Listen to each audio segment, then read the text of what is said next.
No niin, hyvää päivää kaikille.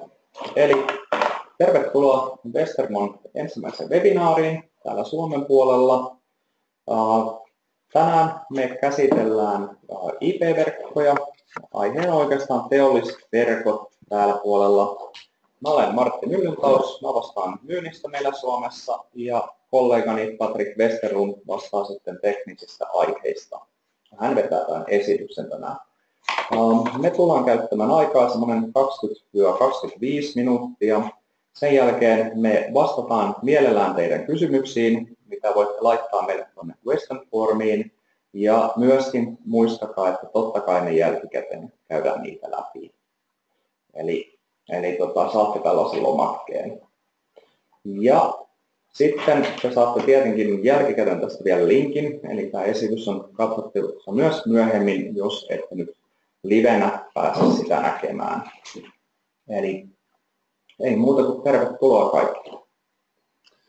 Yes, eli tervetuloa munkin puolesta. Eli tosiaan nimi on Patrik Westerlund, vastaan Westermolla teknisistä tuesta ja teknisistä kysymyksistä. Eli tulee jotain teknisiä kysymyksiä Martille, mihin se ei pysty vastaamaan, niin yleensä ne päätyy sitten mun pöydälle, niin mä vastaan niihin. Mutta se on tosiaan mun rooli ja mä tänään vedän tätä webinaaria. Ja jos tulee kysymyksiä, niin tosiaan voitte esittää niitä webinaarin aikana ja vastataan sitten lopussa niihin. Mutta aloitellaan.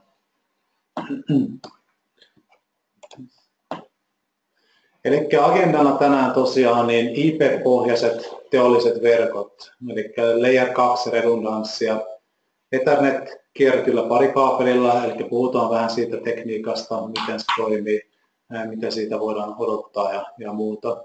Perinteiset sovellukset, eli puhutaan vähän RS-protokollista ja muista, ja mitä siinä tällä hetkellä tapahtuu niiden kanssa. Vaatimuksista, mitä on sitten teollisuusverkoissa, eli siinä on vähän eri vaatimukset, mitä me ollaan totuttu tavallisissa IT-verkoissa tai niin kuin sisätilaverkoissa. Ja pieni pätkä myös meidän tuotteista ja miten ne sopii tähän ja sitten pieni yhteenveto siihen loppuun, mistä me ollaan puhuttu tänään. Eli tämä kaiken pitäisi kestää noin 25 minsaa. Niin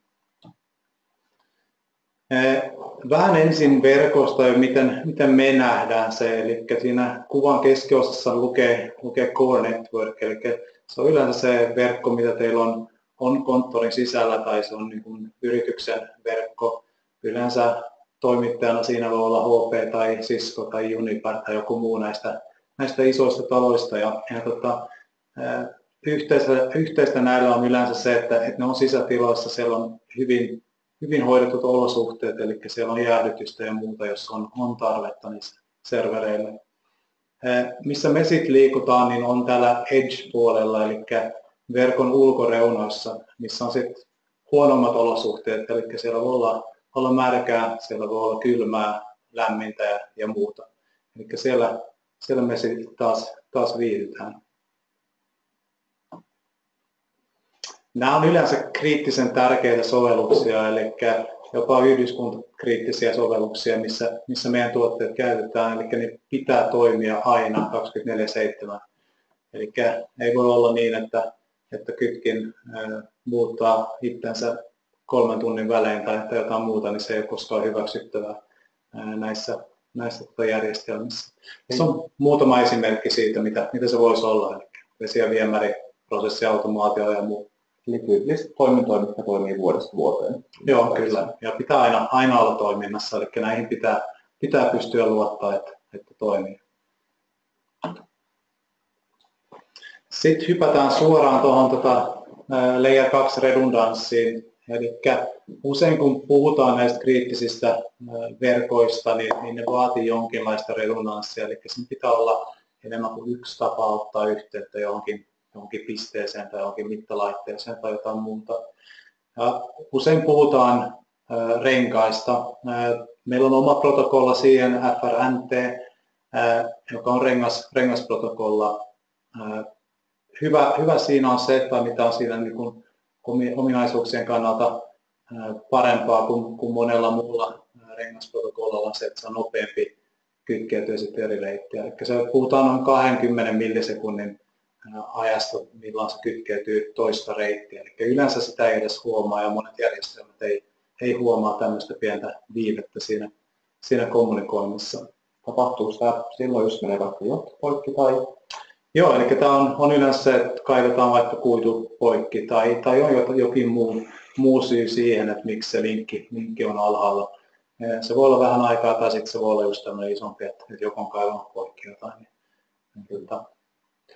Ja sitten on myös tietty hyvä näiden renkaiden välille rakentaa jotain resonansseja, eli jos meillä on useampi rengas ja siinä välillä niin kulkee joku linkki, niin siinäkin olisi hyvä käyttää ainakin 2 eri mediaa siinä. Eli jos siinä on vaikka kuitu ja kupari, niin se on aina vaan parempi, eli sitten on pienempi mahdollisuus, että molemmat menisivät katki samaan aikaan.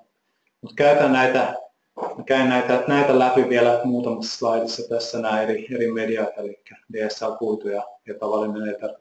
Voisiko tässä kuvassa periaatteessa olla myös langaton verkko tuossa noiden 2 ringin välillä? Joo, voisi itse asiassa hyvinkin olla. Että ne on yleistynyt aika paljon myös viime vuosina, että siinä voisi ihan hyvin olla myös esimerkiksi 4G-yhteys, mikä on sitten toiminnassa, jos kaapeli on poikki. Eli ensimmäisenä tuohon DSL-tekniikkaan. Me puhutaan SHDSL:stä, siinä lukee mitä se tarkoittaa, eli se on Single Pair High Speed ja sitten DSL-teknologia. Eli käytetään kierrettyä parikaapelia, eli vanhaa puhelinkaapelia yleensä käytössä tässä. Te näette, että siinä pääsee aika pitkiin etäisyyksiin, eli tämä on hyvä vaihtoehto esimerkiksi kuidulle. Ja hyvä tapa laajentaa sitä Ethernet-verkkoa aika helposti, eli olemassa olevalla infralla. Päästään jopa 15 kilsaan asti ja kaistan leveyttä jopa 15,3 mega, eli se on riittää useimmiten. Entä jos minulla on joku erityyppinen kaapeli, sitten taas tuo parikaapeli, niin voinko mahdollisesti käyttää muutakin? Joo, siis voi käyttää muitakin kaapeleita, eli silloin pitää vaan laskea, että se etäisyys on vähän pienempi ja myös se kaistan leveys, eli se nopeus ei ole ihan noin kova, mutta me ollaan ajettu sitä jopa piikkilangalla, eli kyllä se toimii langalla kuin langalla. Toimii myös Suomen olosuhteissa silloin. Kyllä. Miten entäs sitten, jos mutta sellainen tilanne, että tuo kaistaleveys ei välttämättä riitä? Sitten voidaan käyttää 2 paria siinä, eli jos lisää yhden parin siihen, tämä 15,3, niin se on yhdellä parilla, eli jos käyttää 2 paria siitä kaapelista, niin päästään jopa siihen 30 megabittiin, eli se tuplaantuu silloin. Sitten on vielä enemmän kaistaa käytettävissä. Joo. Kuituun. Muutama eri, ja tässä oikeastaan puhutaan SFP:stä, eli nämä moduulit on sellaisia, mitä käy meidän kaikkiin kytkimiin, ne on meidän omia, ja näitä löytyy vähän eri versioita, eli tuossa tulee 100 megan multimode, single mode, löytyy gigabittiä, ja löytyy sitten myös DDM-moduuleita, eli jos halutaan enemmän diagnostiikkaa siitä itse SFP-moduulista, niin voidaan käyttää niitä. Sellainen kysymys lähti mieleen, että mitä hyötyä tuosta diagnostiikasta on? Mitä me siitä saadaan? Joo, se on jos halutaan esimerkiksi tietää lämpötilaa tai jos signaali on heikkoa tai muuta, niin me voidaan saada suoraan tietoa siitä SFP-moduulista.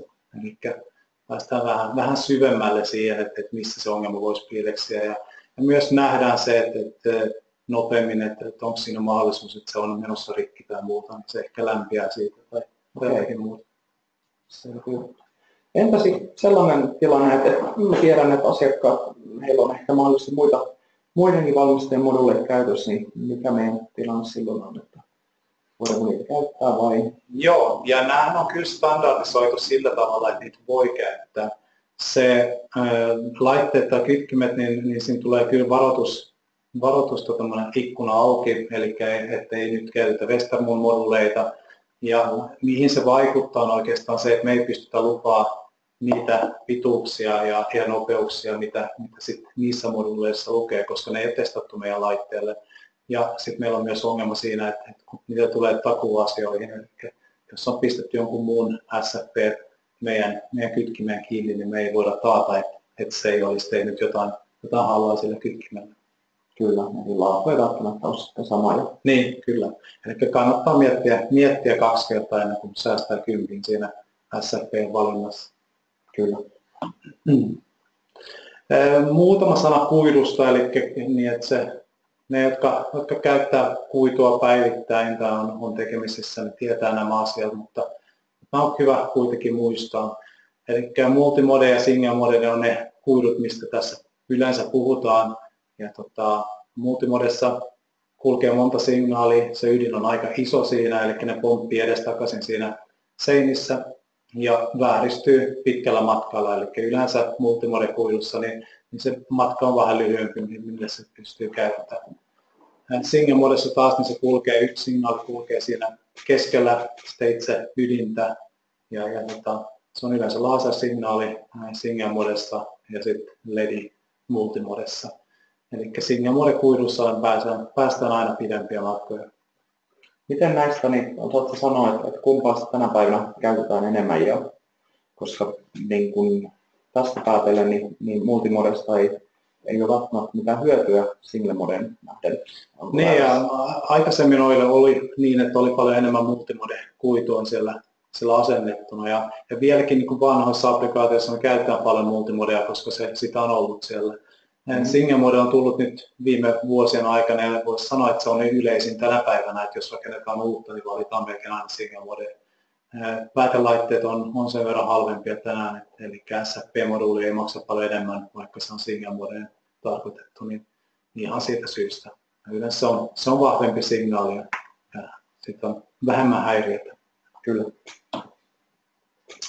Seuraavaksi siirrytään perinteisiin sovelluksiin ja mitä me tarkoitetaan sillä on se, että se on olemassa oleva järjestelmä, se perustuu olemassa olevaan teknologiaan, yleensä joku RS-protokolla tai muu vastaava. Niitä käytetään vielä, koska ne toimii, joten miksi vaihtaa niin kauan kun laitteet toimii. Teollisuudessa on yleensä aika pitkät investointisyklit, eli siinä on pitkä aika laskettu, että tämä pitää toimia 20 vuotta ja sitten vasta voidaan tehdä uusi investointi ja vaihtaa sitä infraa. Aiheuttaa tietty riskiä aina, kun ruvetaan muuttaa jotain kriittisessä ympäristössä, niin sitäkin halutaan välttää niin kauan kuin on mahdollista. Ilmeisesti nämä järjestelmät ovat sellaisia, että ne on testattu pitkällä aikajärjellä ja muuta, niin tiedetään, että ne toimii. Kyllä. Tämä ei ole, teollisuudessa ei yleensä käyttäisi ihan viimeistä huutoa, eli viimeistä tekniikkaa, vaan yleensä se on sellaista, mitä on kokeiltu, että toimii ennen kuin se päättyy sinne. Ja mä käyn läpi tässä myöhemmin vielä vähän laitteita, mitä meillä löytyy siihen ja miten sen pystyy uudistamaan, niin tässä tulee muutama esimerkki vielä. Teollisuusprotokollista sen verran, että ne on jaettu oikeastaan 3 ison välillä, eli siinä löytyy Profibussia, Profinettia, Modbussia ja Ether-IPtä. Eli siinä on Siemensin, Schneiderin ja Allen Bradleyn tekemiä protokollia, mitä on yleisesti käytössä tuolla teollisuuspuolella. Ja te näette siinä, että melkein jokaisen perässä lukee, että voidaan rakentaa Westerlun kytkimillä, eli sitä infraa pystyy kuitenkin rakentamaan. Että nämä ei ole sillä lailla lukittu tuohon yhteen valmistajaan, vaikka se on niiden kehittämä standardi. Eli nämä on sellaisia, mihin törmätään joka päivä, ja varsinkin kun puhutaan niin kuin vanhemmista järjestelmistä, niin ne on aina käytössä. Eli tämän perusteella me tuetaan sitten kaikkia niistä. Kaikkia pystyy niin kuin, tai siinä pystytään hyödyntämään meidän tuotteita niissä kaikissa. Sitten pieni esimerkki Tukholmasta, eli tämä on vesipuhdistuslaitos, aika iso semmoinen, joka se puhdistaa vedet noin 500,000 asukkaan kodista, eli se on iso puhdistamo. Niillä oli vanha RS485-väyläinen ratkaisu siellä, eli tuossa alhaalla oikealla näkee, että mikä oli se edellinen tai se vanha versio niiden verkosta. Ja siinä on oikeastaan vain repeateri siinä välissä, eli siinä oli monta laitetta ja pitkä RS485-väylä, niin se ei suoraan käy semmoisena, vaan siinä pitää olla repeateri välillä vahvistamassa signaalia. Kyllä. Mitä ne sitten halusi uudistaa, niin ne halusi uudistaa tämän niin, että tästä tulisi IP-pohjainen ja käyttäisi sitten Ethernet-kuparikaapelia.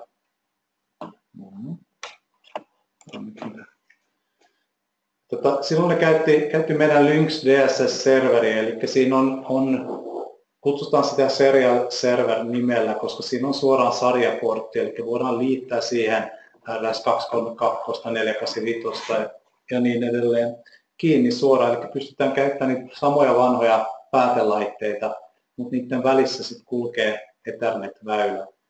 Eli pystytään uudistamaan sitä vähitellen, eli ensin uudistetaan se niin kuin, noiden laitteiden välinen yhteys, ja sitten vasta myöhemmässä vaiheessa niin me voidaan vaihtaa nämä laitteet uudempaan sukupolveen, eli me keskustelee suoraan Ethernetin yli. Voisi kuvitella, että meillä on aika paljon tällaisia sovelluksia täälläkin. Näitä on erittäin paljon, ja tässä on aina ongelmana se, että kun tämänkin pitää toimia koko ajan, niin ei voida uudistaa sitä kokonaisuutta kerrallaan. Sitten se on liian iso riski sitten taas tehdä. Että halutaan vähitellen siirtyä, mutta tämä on hyvä tapa tehdä sitä aika helppo ja edullinen. Sitten vähän vaatimuksista. Eli Westermo työskentelee aina isojen testilaboratorioiden kanssa ja me työskentellään standardejen kanssa. Riippuu tietty tuotteista, siellä on paljon erilaisia standardeja lueteltuja, että on se sitten junastandardi tai se on EX tai Marine-puolen standardi, niin meiltä löytyy tuotteet melkein kaikki näihin standardeihin ja se on tietty monessa paikassa, niin se on pakko olla, että sitä saa edes asentaa siihen paikkaan. Meillä on galvaninen eristys melkein kaikissa kytkimissä, mitä tietty auttaa paljon ja ne on hyvin suojattu myös ulkopuolisille häiriöille. Niitä kapseloinnista, niin tästä tulee toinen slaidi, niin mä en kovan siittävyydet tuolla. Kyllä siinä löytyy kytkimiä moneen lähtöön. Se on enemmänkin aina kiinni siitä asiakasapplikaatiosta, mikä kytkin siihen sopii. Kyllä.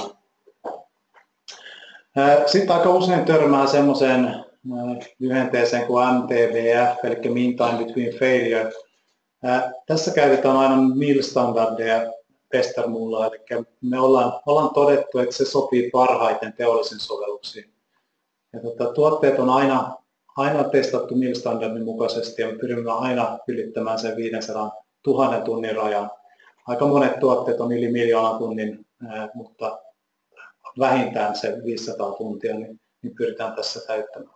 Miten näistä vaikuttaa, kun välillä kun katsoo muiden valmistajien datasivuja ja muita, niin mä oon huomannut, että siellä on ilmeisesti sitten jotain muutakin standardia, mitä he käyttävät testauksessa. Joo, eli ne käyttää silloin todennäköisesti Telecordia standardia ja se on enemmän, ainakin meidän mielestä se on enemmän niin kuin tavallisten elektroniikkatuotteiden standardia, eli siinä ei ole tarpeeksi kovat speksit tähän.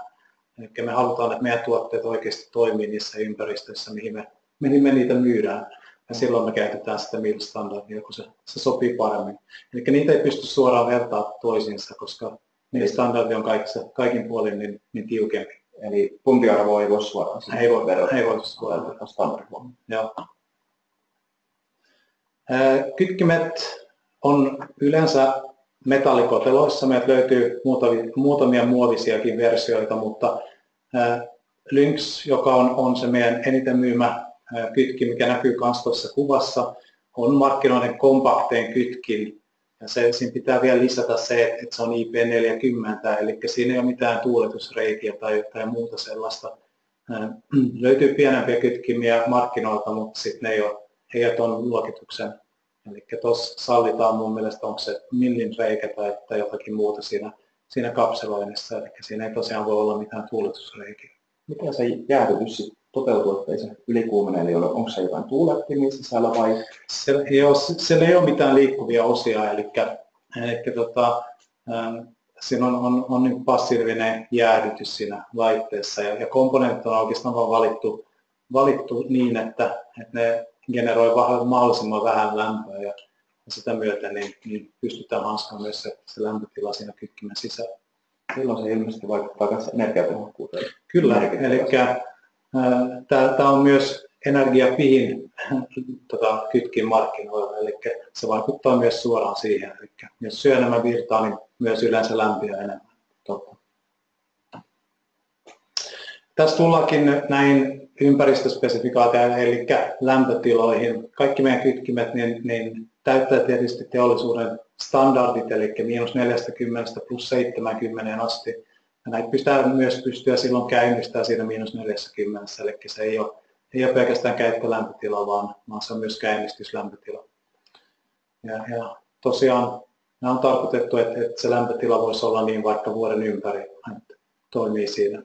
Ja itse asiassa kun me testataan näitä meidän tuotteita meidän tuotannossa, niin kaikki laitteet testataan myös näissä lämpötiloissa ennen kuin ne lähtee meiltä. Eli ne on lämpökaapeissa, niin testataan -40 +70. Me nähdään, että onko siellä komponenttivikaa, eli tulisi mahdollisimman aikaisemmin esiin ne mahdolliset komponenttiviat niissä tuotteissa. Entä kuinka monelle tuotteelle me tehdään se testi sitten, että jos me valmistetaan vaikka 10 kytkintä noihin lämpötiloihin, kuinka monelle niistä me tehdään? Se tehdään kaikissa tuotteissa, eli sitten riippuu vähän mihin se tuote on menossa. Jos on menossa junaan esimerkiksi, niin se testi voi olla jopa 18 tunnin jaksoinen. Eli jokainen kytkin on käynyt lämpökaapissa ja se on siellä 18 tuntia ja sitten vasta lähtee asiakkaalle. Mutta tämä riippuu vähän mallista ja muusta, miten se testi on tehty. Sitten lyhyesti tuotteet, eli tuossa nyt tulee tuoteperheet, mitä tulee kytkimiin meiltä. Eli siellä löytyy semmoinen sarja kuin Red Fox, että näette, että siinä on myös 19-tuumainen räkkimalli olemassa. Sitten Red Fox on tämmöinen modulaarinen kytkin, eli siinä pystytään valitsemaan sen, että kuinka monta porttia halutaan, niin halutaanko siellä jotain muuta tekniikkaa ja niin edelleen. Eli siinä pystytään rakentamaan semmoinen kytkin, mitä halutaan. Sen alapuolella siellä on Viper-kytkin, tarkoitettu junapuolelle, eli se täyttää junapuolen standardit, voi olla onboard tai sitten trackside puolella, eli radan vieressä. Ja soveltuu myös hyvin esimerkiksi ajoneuvoihin. Meillä on tätä löytyy esimerkiksi Atlas Copcon ajoneuvoissa, löytyy LKABn kaivoksesta ja muusta. Eli myös kaivoksessa käyttää. Joo, että se kestää paljon tärinää ja se kestää iskuja ja muuta. Ja on veden kestävä, eli se on IP67, niin se voi olla vaikka ulkoseinässäkin. Sitten meillä on tosiaan Falcon, joka on myös tämmöinen serveripohjainen laite. Wolverine, puhuttiin vähän siitä, se on DSL-tekniikkaa, eli tuosta näette myös, että siitä löytyy monta eri mallia. Että jos halutaan rakentaa isompia verkkoja, niin siellä löytyy malleja, missä on enemmän kuin yksi liiti. Lynxeistä löytyy myös monta eri vaihtoehtoa, eli löytyy tavallisia kytkimiä ja sitten löytyy näitä DSS, eli server-versioita, mistä mä puhuin aikaisemmin, eli missä pystytään RS-protokollaa muuttaa sitten Ethernet-protokollaksi niin edelleen. Ja kotelointi näyttää hyvin samantyyppiseltä, näemme tuolla Lynxissä ainakin ja Falconissa. Kyllä, se on ihan sama kotelo ja kanssa Wolverinessa ja Red Foxissa käytetään sitä samaa testattua koteloa. Ja mitä tuossa Wolverinessa, niin eikö siitä käytetty myös jotain muita nimityksiä meillä kuin pelkästään? No ne on niin kuin DDV-nimellä on sitten ne tuoteryhmät. No niin, eli sillä ne löytyy sieltä verkkosivujen puolelta. Sitten täydentävät tuotteet, eli kaiken näköiset protokollamuuntimet ja muut. Eli jos teillä on vaikka Profibus ja te haluatte kuidusta Profibussiin, niin meiltä löytyy suoraan muuntimet siihen. Eli nämä on sellaisia tuotteita, mitä me myydään erittäin paljon. Tulee yleensä niin kun johonkin kytkimen viereen, niin tulee tämmöinen muunnin, koska meillä on joku eri protokolla, mitä me sitten halutaan käyttää uudenaikaisessa infrassa. Ja ilmeisesti nämä on usein vähän helpommissa olosuhteissa. Nämä on yleensä jo, eli näissä on sitten reijät sivussa ja ne on yleensä kaapeissa sisällä. Mutta lämpötilaspeksit ja muut on samat näissäkin, eli nämä pystyy olemaan kyllä ulkokaapissa. Kyllä. Sitten löytyy semmoinen työkalu, eli konfigurointityökalu kuin vConfig. Meidän oma työkalu ja ajateltu oikeastaan laitteiden konfigurointia varten. Eli tarkoitus tässä on se, että sä pystyt kytkemään kaikki laitteet kiinni ja jos ne tulee tulee sulle laatikossa ja sä pystyt laittamaan ne kaikki kiinni ennen kuin sä oot edes konfiguroinut yhtään niistä. Skannaat verkon ja pystyt sen jälkeen vasta laittaa se IP-osoitteet niihin ja muuta. Tämä auttaa aika paljon siinä, eli muuten se joutuisi ehkä käymään 10 kytkintä läpi ja käydä niissä kaikissa asentamassa IP-osoitetta ennen kuin sä pääset niin käsiksi. Tällä sä pääset suoraan kaikkiin ja pystyt tekemään sen kerralla. Entä sellainen, että jos mulla on sit mahdollisesti muidenkin valmistajien tuotteet tuolla verkossa, niin mitä sitten tapahtuu? Joo, eli tämä vConfig niin tulee löytää kaikki laitteet, jotka vastaa pingiin siinä verkossa. Et sä tulet saamaan siitä kuvan, että siellä on joku laite, se ei välttämättä tunnista mikä se on, mutta sä vaan todennäköisesti itse tunnistat mikä se on. Ja sä et luonnollisesti myöskään pysty tekemään siihen mitään asetuksia, mutta sä tulet saamaan kokonaiskuvan siitä, että miltä sun verkko näyttää. Ja se on aika paljon helpompi silloin hallita. Ja mä näin kaapeloinnin ilmeisesti silloin kanssa samalla. Joo, tämä näyttää itse asiassa kaapeloinnin ja se näyttää jopa mihin porttiin se on kytketty. Eli sä näet suoraan sen, miten sä oot kytkenyt sen verkon ja huomaat aika helposti mahdolliset virheet siitä. Tämä pystyy myös etsiä semmoisia cybersecurity, eli tämmöisiä aukkoja siinä sun järjestelmä, eli turva-aukkoja. Jos sä oot unohtanut laittaa esimerkiksi salasanat, että ne on default-salasanat kaikissa kytkimissä, niin tämä tulee antaa sulle varoituksen siitä, että sä et ole niitä muuttanut ja muuta. Tässä on hyviä puolia siinä mielessä. Miten se ilmoittaa siitä sitten, jos sanotaan, että mä olen vaihtanut johonkin, niin näyttääkö se vaan, että tässä kytkimessä ei ole sitä muutettu vai? Saat listaan kaikista kytkimistä ja se tulee näyttää sulle punaisena, että näissä kytkimissä on vielä default salasanat ja me suositellaan, että sä vaihdat niitä ja näin poispäin. Ja sitten ainakin tulee näkyviin ja on helpompi sit hallinnoida. Semmoinen mulle tuli vielä mieleen, että mitä sitten, jos kytkimen ohjelmistoversiot pitäisi päivittää ja muuta, niin... Joo, eli sen pystyy kans tekemään koko verkolle tässä samalla työkalulla. Ja tämä on itse asiassa niin fiksu, että jos sä vaikka sanoisit, että sulla on tämmöinen verkko, mitä tuossa kuvassa näkyy, ja sä haluat tehdä kaikkien firmipäivityksen, niin se ehdottaa sulle sen, että mistä se aloittaa. Eli aloittaa siitä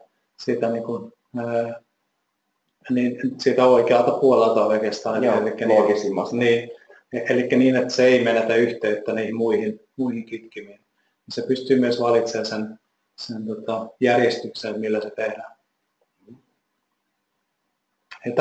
Tämä on täysin ilmainen, pystyy lataamaan suoraan meidän verkkosivuilta ja toimii, kunhan teillä on Westermoon kytkinen, niin tämä toimii ja löytää sen.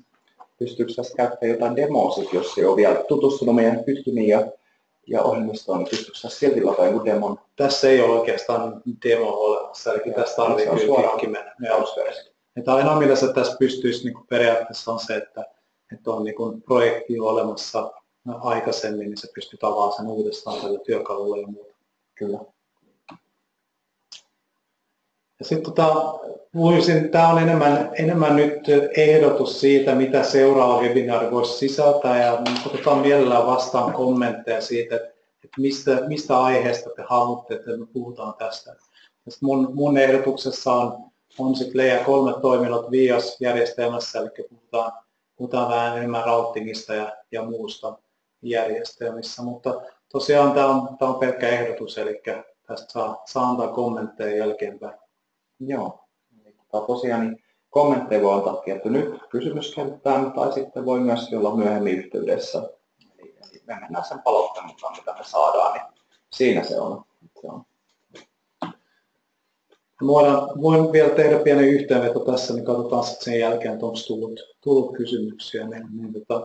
Eli me käytiin läpi tason 2 redundanssia, eli nämä rengasprotokollat ja muut teolliset protokollat, eli meillä on se DSS-serveri, mitä me muutetaan RS-protokollaa Ethernetiksi esimerkiksi. Tuossa tuli vähän niistä eri medioista, eli puhuttiin vähän SFP:stä, kuidusta, MTBF-arvo, miten sitä voi verrata, mitä se tarkoittaa niille laitteille. Tämä oli hyvä, koska tämä oli tosiaan. Tämä on yleensä semmoinen, mistä aina puhutaan ja se tulee aina esiin, kun puhutaan teollisesta kytkimistä, niin se on ihan hyvä tietää, miten se toimii ja miten sitä voi verrata. tyyppihyväksynnät, kysykää meiltä, jos näissä on jotain epäselvää, koska näitä löytyy paljon enemmän kuin mitä tässä on. Tässä on pieni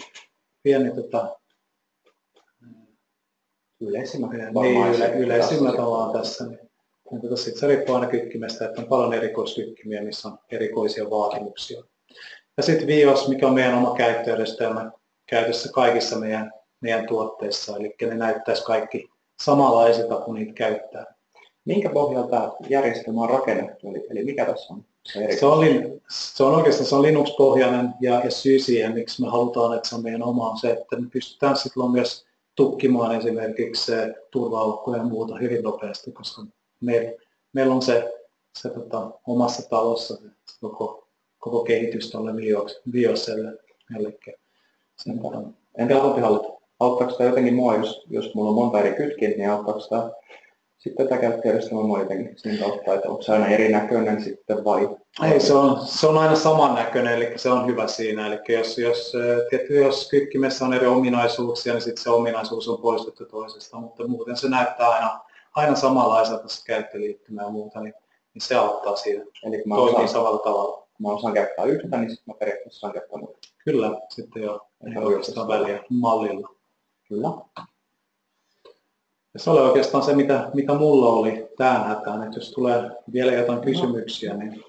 Kysyttiin aika perusasioissa tässä, mikä oli tarkoituskin, eli toiset sanoen, että tämä oli ensimmäinen webinaari. Tarkoitus on pitää noita tietenkin lisää, eli katsotaan palaute, mitä täältä tulee, kysymykset, mitä täältä tulee. Ja tuossa lopetussivulla on meidän yhteystiedot ja laitettiin tällä kertaa teille vain mailiosoitteet, mutta tietenkin niin, niin olkaa ystävällisiä ja soittakaa myöskin, eli kyllä meidän puhelimelle kiinni saa. Ja mitäs muuta? Katsotaanpa muutamia kysymyksiä, eli nyt täällä on tullut kysymyksiä, niin katsotaanpas mitä siellä on, eli aloitellaan näistä, me katsotaan mitä ne kertoo, kokeillaanpa siitä, mä voin kokeilla siitä, että mitä se antaa meille tuolta. Täällä on ihan hyviäkin kysymyksiä edessä. Esimerkiksi aloitetaan vaikka tuolta, eli mitä sitten jos kysymys, ensimmäinen kerta valitaan on, että voiko konttaukset suojata kovan kytkimen taakse niin, että tunkeutuja ei pääse muuttamaan asetuksia. Sitä tässä ilmeisesti tarkoittaa. Niin mitä sä tuohon sanoisit? Joo, pääsee. Ja itse asiassa meidän kaikissa kytkimissä, niin se pystytään, tai kaikissa managed-kytkimissä, niin pystytään lukitsemaan niitä portteja myös. Eli siinä sallitaan vain tiettyä liikennettä ja muuta. Eli se on hyvä tapa suojata sitä tunkeilijalta ja niin, että ei pääse niin kontraukseen kiinni. Eli silloin ei kanssa pääse muuttaa. Ja sitten löytyy tietty erilaisia tämmöisiä tasoja sille, että mitä oikeuksia sulla on tehdä sillä kytkimellä. Eli siinä voi olla eri tasoja, voi olla muita tasoja, että jos vaan halutaan antaa jollekin mahdollisuuden päästä kiinni kytkimeen ja nähdä, miten se on konfiguroitu, mutta ei tehdä mitään, niin se pystyy lukitsemaan myös niin. Entä sitten, jos täällä on toinen kysymys, mitä sitten jos käy näin, että mulla on vaikka e-sporttinen kytkin ja mä en käytä jotain niistä porteista, niin silloin se pystyy myös lukitsemaan sen portin, eli se ei ole käytössä ollenkaan, eli se pystyy poistamaan sen käytöstä. Okay. Se on aika helposti myös tehtävissä. Ja se on hyvin suositeltavaa, että varsinkin jos se kytkin on jossain kaapissa ulkona, se voi olla jonkun maston juuressa tai jossain muussa, niin se voi kestää aika pitkä aika ennen kuin joku on siellä, vaikka siinä olisi hälytyskaapissa ja muuta, niin hyvä, että ne olisi pois kytketty ne, mitä ei käytetä, ja siitä, että saisi jotain hälytystä, jos kaapelia vedetään irti tai muuta. Kyllä, niin pysytään aina ajan tasalla. Sitten täällä on esimerkiksi, katsotaanpa tuolta. Tällainenkin kysymys on, että mitä VPN-ratkaisuja mahdollisesti tämä tukee, tämä tuote, tai meidän tuote? Ne on yleensä niin kuin IPsec VPN-tunneleita, mitä tuetaan. Ja nämä yleensä tukee siinä aina 25 asti, eli riippuen vähän tuotteista, mutta siinä voi olla jopa 25 tunnelia per tuote. Eli siinä on se on se yleisin mitä käytetään. Se on laaja määrä silloin. Sitten hiukan haastava kysymys ilmeisesti tuossa. Miten redundanssi käyttäytyy häiriössä? Esimerkiksi Cat5-kaapeli on suorituskyvyn rajoilla ja hukkaa paketteja. Eli vaihtaako reittiä edestakaisin ja jos molemmat reitit samanlaisia ja miten reitittimen kuntoa seurataan ja tilastoidaan? Se vaihtaa kyllä reittiä, jos siinä on häiriötä ja se häviää se signaali, mutta sille ei pysty antaa mitään arvoa, eli ei pysty reittämään niin, että se jotenkin antaisi arvosanan sille yhdelle väylälle, niin siinä mielessä sitä ei voi tehdä. Eli jos molemmat reitit on yhtä huonoja tässä, niin se aina yrittää takaisin sille, mikä oli se alkuperäinen, mutta jos se ei toimi, niin sitten se käyttää sitä toista reittiä. Eli niin se voisi sanoa, että se toimii, mutta se ei tavallaan niin kuin pisteitä sitä reittiä millään tavalla, niin sillä lailla ei saada niin kuin, mitään arvosanaa reitille, vaan käyttää aina se, mikä on paras mahdollinen. Kyllä, eli se käyttää ainoastaan niitä vaihtoehtoja, mitä sillä on olemassa. Kyllä. Sitten katsotaan, onko tuossa vielä jotain muuta. Siellä on myös sellainen kysymys esimerkiksi. Täällä kysytään sellaiskin perään kuin OpenVPN. Joo, ja OpenVPN voi myös käyttää meidän laitteessa. Sitä myös käytetään aika paljon. Esimerkiksi meidän vConnect-palvelussa, mistä me ei tänään puhuttu, niin sielläkin se toimii OpenVPN kautta. Kyllä.